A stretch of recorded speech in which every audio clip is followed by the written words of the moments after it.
5 چیزیں جو جراثیم کو کم کرتی ہیں، یہ بات آپ نے توجہ کے ساتھ نوٹ کرنی ہے۔ سب سے پہلے جو جس وقت انسان جوان ہوتا ہے پھر ہاتھ کا استعمال کرتا ہے، پھر اغلام بازی کرتا ہے، تو ایسے گناہوں میں دلدل میں جب پھنستا ہے نا، تو پھر جب پھنستا چلا جاتا ہے، پھر کیا ہوتا ہے، تھوڑی پختگی آ جائے گی، پختگی آئے گی، وہ لڑکی کو تلاش کرے گا، لڑکی کے ساتھ زنا کرے گا۔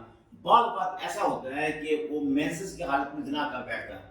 یہ گناہ جس دن اس سے سرزد ہو گیا، اس بات کو بہت کم لوگ جانتے ہیں، جس دن یہ گناہ سرزد ہو گیا، یقین یعنی اگر پہلے دن ہوا، یعنی جس دن پیریڈ آئے پہلے دن اس نے یہ زنا کیا، اس سے ٹوٹل جراثیم ڈیڈ ہو سکتے ہیں، ٹوٹل ایز اے سپرمی ہو جائے گا۔ اگر یہی پھر دوسرے دن، تیسرے دن یا چوتھے دن پھر انجام ہوا تو پھر اس کی تعداد کم ہو جائے گی، البتہ وہ بھی خطرناک حد تک کم ہوگی، وہ بھی پریشان کن ہے۔ مگر آپ چاہتے ہو نا آپ اولاد کا مستقبل روشن ہو، آپ اولاد کا ایک خاندان بنے، تو یار یہ کم از کم یہ والدین کی ذمہ داری ہے۔ والدین کو چاہیے کہ اپنے بچوں کی سوسائٹی پر، اپنے بچوں کی دوستوں پر، اپنے بچوں کے ارد گرد کے ماحول پر توجہ دیں۔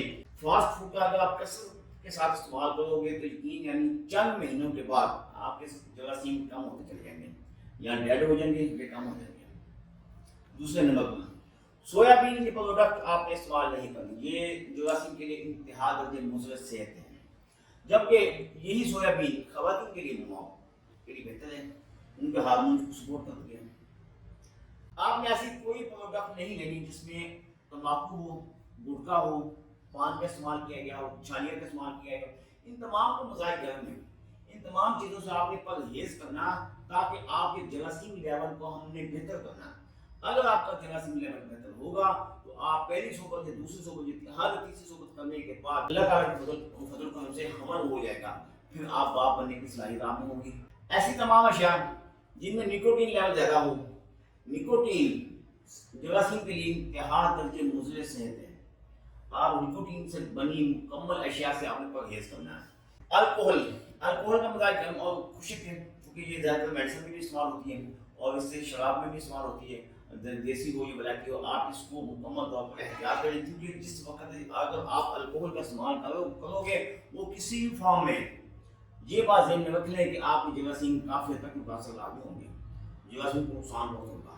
پھر آپ کہو کہ میں نے تو یار ایسی کوئی میڈیسن کھائی نہیں ہے، ایسا نسخہ نہیں کھایا، یہ جراثیم کیوں کم ہو گئے؟ میرے بھائی یہ چھوٹی چھوٹی باتوں پر عمل کرنے سے آپ کو بہت بہتر رزلٹ ملے گا۔ فیٹ والی اشیاء، فیٹ زیادہ تر دودھ میں پائی جاتی ہے، پھر ملائی میں پائی جاتی ہے، پھر اس کے علاوہ چاول میں پائی جاتی ہے۔ آپ ان تمام چیزوں سے احتیاط کریں، اگر دودھ پینا آپ کو ملائی اتار دیں تو باقی چکنائی والی مکھن ہے دیسی گھی سے آپ نے احتیاط کرنا۔